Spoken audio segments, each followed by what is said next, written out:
Yes, Bob Iger did release a book, and in it he detailed the rocky start to Disney Star Wars and the truth behind George Lucas's issues with the new film. We're gonna dive deep on this one, and hold on to your butts, Star Wars fans, because I have seen a lot of bad takes about this story. It's like the news, but for nerds.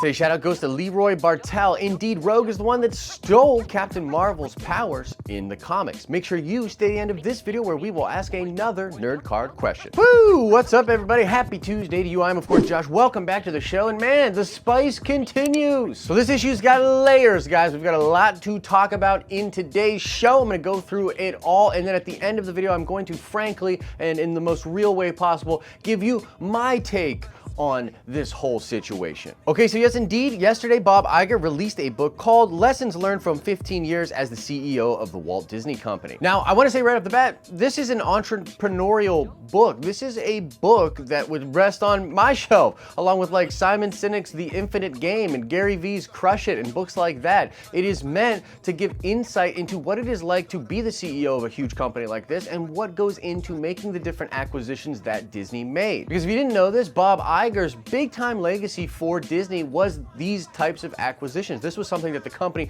was not really doing before Bob was involved. And the controversy we will be talking about in this video is, of course, the chapter all on the Star Wars acquisition, which is where Walt Disney Company purchased Lucasfilm. And it all has to do with the drama that happened there, how it was very difficult, and the fact that George did not like what they were doing right away. And it is really juicy stuff. And real quick too, if you're interested about the Marvel aspects in the Ike Perlmutter, Kevin Feige situation, that is actually a produced video that Alex and I are working on. We hope to turn that around before the end of this week, so look for that video coming very soon. Also, did nobody point out to Bob that he put the Star Wars chapter as chapter 11? I think that was a poor choice.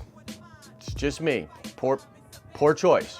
Okay, so let's talk about the Star Wars chapter. I listened to this morning twice through on Audible. It is an incredible chapter, very interesting. It actually begins talking about his relationship with Steve Jobs. Steve Jobs, of course, was the owner of Pixar, and his relationship with Bob Iger ended up helping the purchase of Pixar by Disney. And that deal was widely considered by most creative and business people to be a pretty copacetic example of how a deal like this should run. It's about his relationship with Steve, how they were very good friends. They actually had a lot of love for each other. He spoke at Steve's funeral, and Steve, before he passed, actually told Bob to just get in touch with George Lucas, and they probably had that all worked out because of the relationships that they all had. Bob talks about the first meeting he had with George Lucas, and this is a really freaking cool part of this chapter. He's talking about how he wanted to just meet with George. He was floating the idea towards him, and Bob basically said, you know, George, you don't really have anybody that will take care of and run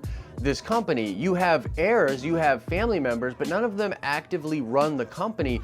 Don't you want to make sure that before you go, and you know, he was very careful to say, like, stop me if this is too morbid or if you don't want to have this discussion, but wouldn't you want your legacy to be figured out before you get too much older? And what's really interesting here is Lucas tells him right then and there that he's not ready to sell. But he also turns around and says that if he is ready to sell, that Bob would be the only call he made. And this was because of what happened with Steve in the deal over there at Pixar. And the thing was this: George Lucas was friends with Steve Jobs, and he recognized that the Pixar deal that Disney had done was like the right way to do it. By and large, the point here is George Lucas was only going to sell Star Wars to Disney. There was never anyone else in his mind. He felt like Disney was the company to do it. Disney had the resources and had the track history of doing these kind of deals in the right way, and all of that combined in a way that George was just comfortable with that. Now, in that very first meeting, George literally looks Bob Iger in the eyes and says, "When I die, the first words on my tombstone will be, 'Here lies the creator of Star Wars, George Lucas.'" And Bob talks about how striking that was, that he knew right from the jump that this was going to be a very emotional process, and that, of course, when you create something like Star Wars, and you're a person like George, you have your self-identity so wrapped up in this thing that it's going to be so difficult to separate yourself from Star Wars, and this kind of an acquisition was going to be very tricky. And Bob makes mention several times moving forward how much care he took in trying to understand how emotional this was going to be for George and to make it as easy as possible. So fast forward to 9 months later, and they end up sitting down and having this conversation. And right off the bat, George talks about how he wanted the Pixar deal, okay? Now the Pixar deal was for around $7 billion. And Bob was pretty upfront with George right away and said, this is not a Pixar deal, George. You have to understand, there were active films in development over at Pixar. There was all these technology, all this engineer, all these assets. We valued the company much higher than we could value Lucasfilm, and we don't even know what your company is doing because you're not publicly traded. Now let's fast forward through some of the business jargon. Essentially what happens here is they let some people in to look at the Lucasfilm stuff. They figure out a number. They sort of dance around, do the negotiating thing. They come up with a number. Now the money was not a big issue with George. However, creative control was a big issue with George. And as we just stated, I mean, it just makes sense, right? It makes sense given how much of an attachment George has to these properties and how much of his own identity is wrapped up in being the creator of Star Wars. So essentially it came down to this. Disney and Bob could not actually go tell the shareholders that, hey, let's spend $4 billion on this thing, but then turn around and essentially George is still in charge of it. Like, that's not buying really anything. They don't want to buy a portion of the profits. They want to own that company outright and absorb it into their conglomerate. And so despite George really wanting the control and continuously coming back to the table and wanting more control and figuring that out, he did understand that Disney was never going to let that happen, that you don't buy something for $4 billion and then turn around and give creative control completely up to somebody who really isn't a part of your company. And so George ultimately agrees to be available for consulting whenever Disney would ask, but it's also within their agreement that Disney is not obligated in any way to use him in any creative capacity. Now, George did send 3 treatments that he had already been working on to different people at Disney. Alan Horn and Bob Iger ended up reading these things and deciding they need to purchase these outline. Though again, they made it clear while purchasing the outlines that they were under no obligation to follow these outlines in any sort of a strict way. So then when the acquisition is going to be happening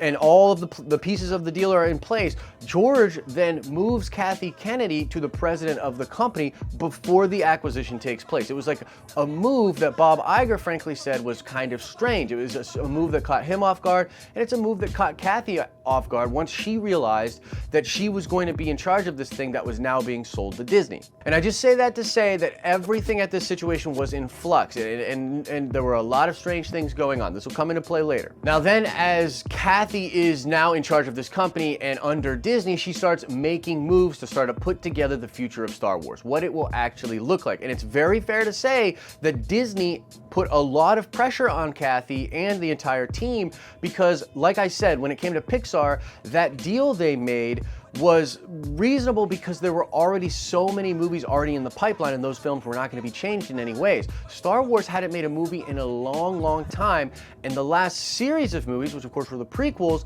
were not received critically the best, and they didn't even get received the best by the fan base. So you can understand where Disney is at. They're like, okay, we just spent $4 billion on this thing. We need to make a movie and start making some money and start making new Star Wars and blowing Star Wars up like pretty much ASAP. And then Kathy, JJ, Michael Arndt, and Bob Iger go out to see George Lucas in California, and they sit down and start going over their plan or their outline for what they wanted to do with the new movies. Now, George quickly realized in this conversation that they were not using his treatments, and he legitimately got upset. Like, he got really upset. Now, Bob talks about this moment, saying, in fact, that this is actually on him. It's on Bob, because Bob should have made George be known that they were not going to be using the treatments. He had been so careful in sort of stroking the ego, but really just being emotionally intelligent about how sensitive a topic this was for George, right? He had been on the ball with, easing and massaging this deal, right? but then he kind of slips up by not letting George know beforehand that, hey, we're not actually going to be going with your treatments. So right from the jump, rocky start,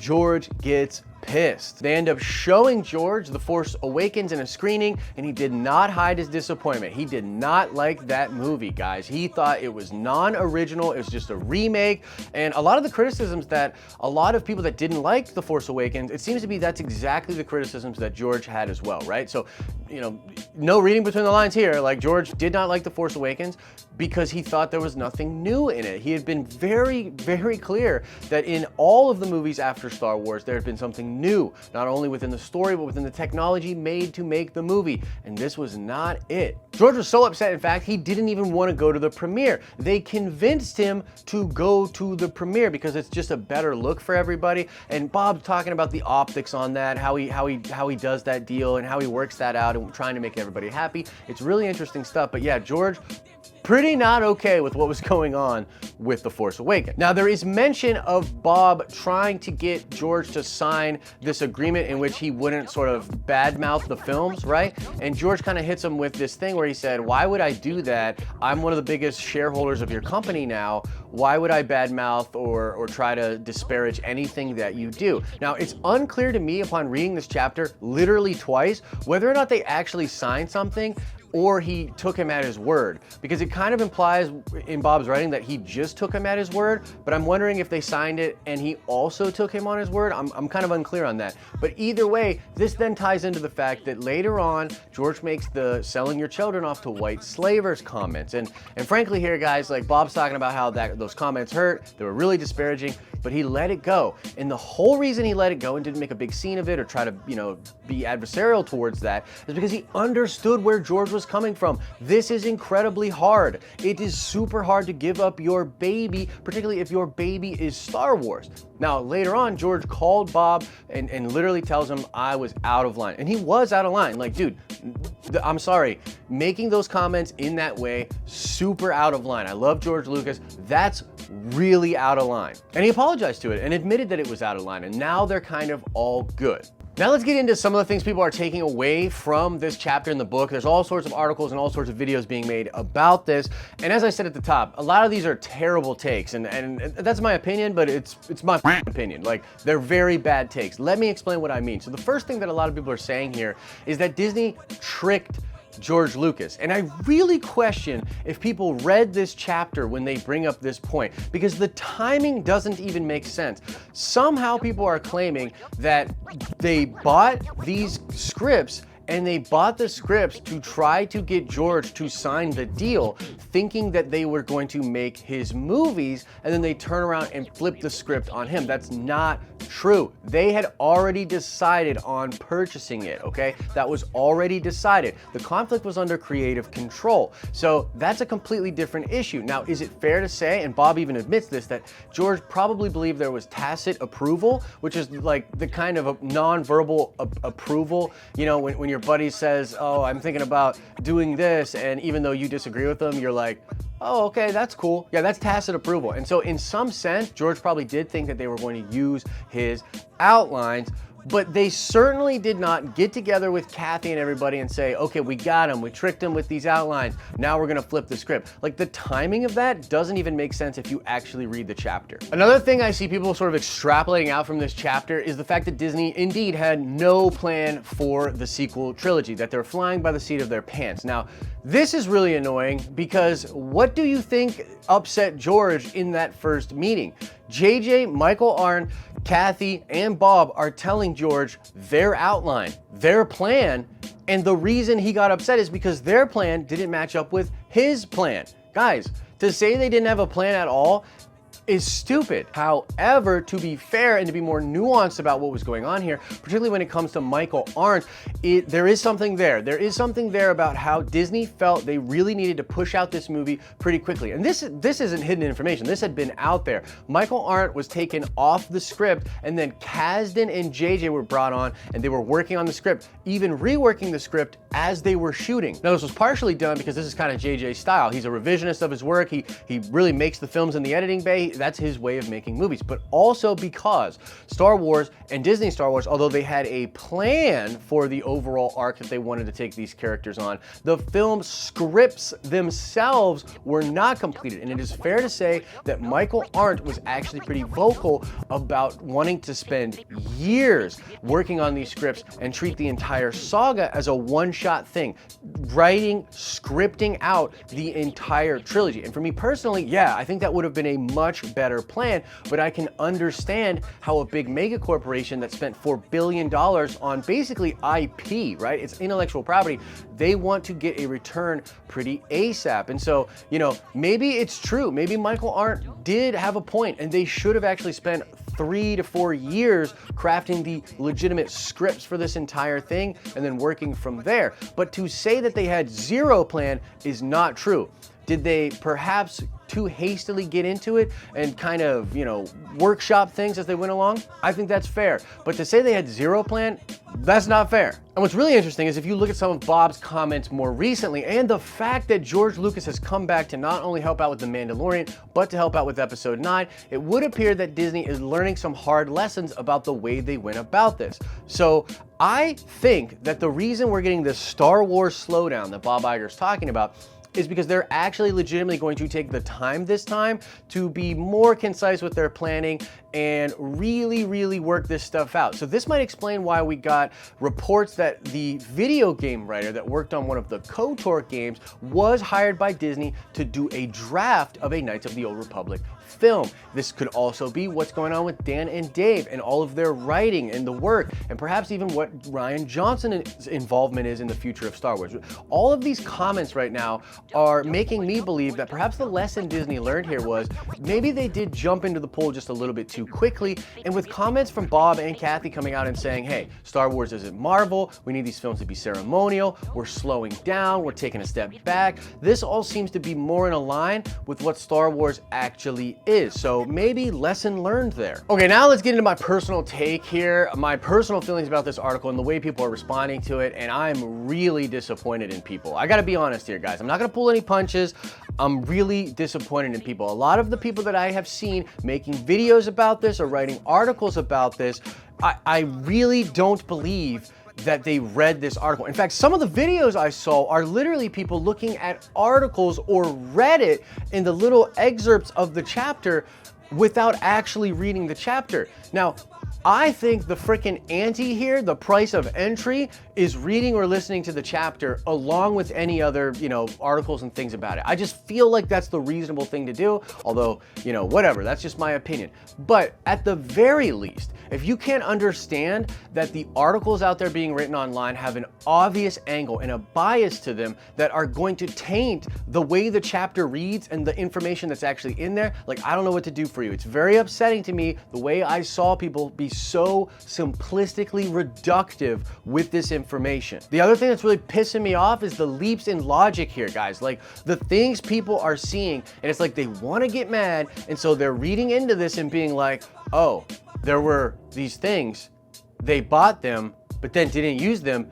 They tricked George! That's like logically leaping over the Grand Canyon, particularly when you consider the fact that it's in the contract that they were under no obligation to use them. The reason it's tacit approval, and that's, you know, again, Bob's being a good leader by putting it on his back and saying it's still my fault. I should have been more clear with George. Love it, respect it, awesome. But guys, it's crazy to take some of this information and leap and just say, oh my God, they were tricking George. That to me is really crazy. The other thing that's driving me nuts is the belief that it would have been better George's way. Now, before you get too mad here, let me explain something. I actually like the prequels, I really do, and I like George by and large as a creator. However, to sit there and say that people would have been totally okay with like prequels 2.0, and given what we've heard about what he wanted to do with the microbiotic universe and the wills and things like that, I gotta be real here, guys. I do not think that would have been received very well by the fan base. And if you can't at least admit that the prequels were incredibly controversial, then like, I don't know what to do for you. There's no baseline there to even have a conversation. The prequels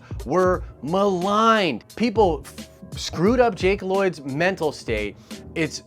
I don't know how to explain to you guys how bad the backlash was to the prequels. The only reason George even wanted to sell, the only reason he never made another Star Wars movie is because of the backlash to the prequels. And to say there's not been any great Star Wars without George Lucas is crazy. Rogue One is incredibly dope. I actually think The Force Awakens is incredibly amazing. And are you discounting all the Dave Filoni stuff? Dave Filoni's Star Wars Rebels, zero George Lucas involvement. Some of the best Star Wars stuff ever in there. And I know, Dave studied right under the master. He studied under the creator. But George literally picked Kathy. He trusted Kathy to be the one to protect the integrity of his brand moving forward. And on top of that, they did end up adapting things from those treatments. They didn't do it word for word copying, but they adapted things. The idea of Rey is Kira from George Lucas's original treatments. The idea of the Jedi killer is Kylo Ren.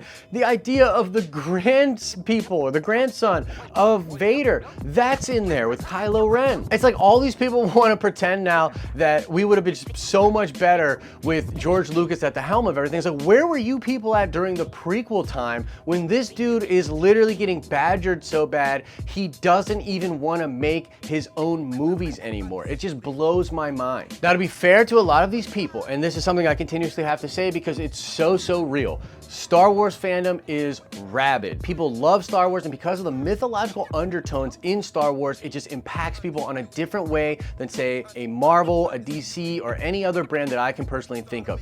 This brand matters to people. People care so deeply and passionately about this, and I love that about people. I love that about Star Wars fans, but it also blinds many people from being able to see logically here. And when something like this comes out, which is, I mean, don't get me wrong, it's a really juicy chapter, and it's really honest, and I'm actually really grateful that we have this information now. It puts things in context, but it is not just, Disney bad, Lucas good. That's so simplistic, and I just would caution people to try as hard as you can to get outside your own biases and try to read this chapter and really explain and feel where Bob Iger is coming from.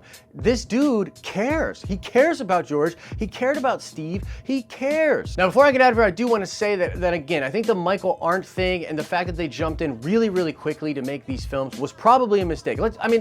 Probably it was a mistake. They should have taken more time and been more clear, but also I understand and empathize as a big business that you would want to get a return on your investment like hella quick. In fact, legally, as a publicly traded company, they have to, right? So I get all of that, but I would say it looks, from what we are seeing now, that Disney is at least learning from that mistake, okay? They now have George on for episode 9, and I think that film's gonna be amazing. Mandalorian's going to be incredible, and George helped out a little bit with that. And moving forward, I think Disney is going to take the time they need and perhaps even consult with George way more moving forward. So it's like, yeah, we had this rocky start, but no, this book does not show that George Lucas was tricked by Disney. I'm sorry, that's just a terrible take. Woo! Comment section should be a dumpster fire on this one. I can't wait, but in all seriousness, please let me know your any and every thought about this whole situation in the comment section below. And now let's check the nerd card before we get out of here. I want to know which of the Disney Star Wars films was pretty much demanded to be made and a part of the contract for George Lucas to sell Star Wars. That's right, one of these movies was super important for him to be made, and the only reason Disney made it was because George really wanted it to be made. Answer that question in the comment section below. As I always say, I hope you're having an awesome and a nerdy day, and I'll see you in the next video.